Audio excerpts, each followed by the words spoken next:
જ્યોતિષ શાસ્ત્રમાં બુદ્ધિ, વાણી અને તર્કના કારક ગણાતા બુધ ગ્રહ આજે એટલે કે 17 જાન્યુઆરી 2026ના રોજ રાશિ પરિવર્તન કરી રહ્યા છે.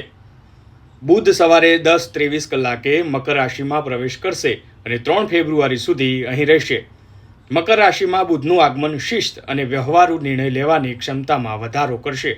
ત્યારે જાણીએ કે બુધનું રાશિ પરિવર્તન કઈ રાશિઓ માટે ખુશીઓ લાવશે. મેષ માટે કરિયરમાં નવી ઊંચાઈઓ મળશે. નોકરીમાં પ્રમોશન અને વેપારમાં નવી યોજનાઓ સફળ થવાના યોગ છે.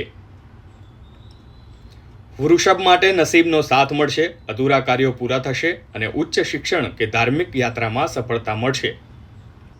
મિથુન રાશિ માટે સંશોધન અને ગૂઢ વિષયોમાં રુચિ વધશે. મહેનત પછી અચાનક ધન લાભ થવાની શક્યતાઓ છે.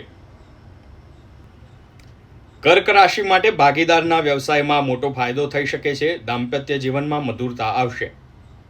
સિંહ રાશિ માટે સ્પર્ધાત્મક પરીક્ષાઓની તૈયારીઓ કરતા વિદ્યાર્થીઓ માટે શુભ સમય છે. શત્રુઓ પર વિજય મળશે. કન્યા રાશિના જાતકો માટે બૌદ્ધિક ક્ષમતા વધશે. ખાસ કરીને લેખકો અને સર્જનાત્મક ક્ષેત્ર સાથે જોડાયેલા લોકો માટે સમય શ્રેષ્ઠ છે. તુલા રાશિના જાતકો માટે જમીન, મકાન કે વાહન ખરીદવાના યોગ બનશે.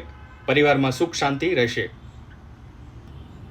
વૃશ્ચિક રાશિના આત્મવિશ્વાસમાં વધારો થશે. મીડિયા અને કોમ્યુનિકેશન ક્ષેત્રના લોકોને વિશેષ લાભ થશે. ધન રાશિની વાત કરીએ તો આર્થિક સ્થિતિ મજબૂત થશે. તમારી વાણીના પ્રભાવથી તમે અટકેલા નાણાં મેળવી શકશો.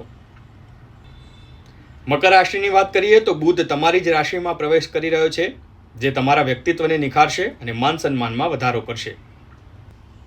કુંભ રાશિના જાતકોને વિદેશ સાથે જોડાયેલા કામમાં સફળતા મળશે. આધ્યાત્મિક કાર્યોમાં રુચિ વધશે. મીન રાશિના જાતકોને આવકના નવા સ્ત્રોત ઊભા થશે. મિત્રોના સહયોગથી ઈચ્છાઓ પૂર્ણ થશે અને આર્થિક ઉન્નતિ થશે. આવા જ વિડીયો જોવા માટે આજે ડાઉનલોડ કરો GSTV એપ.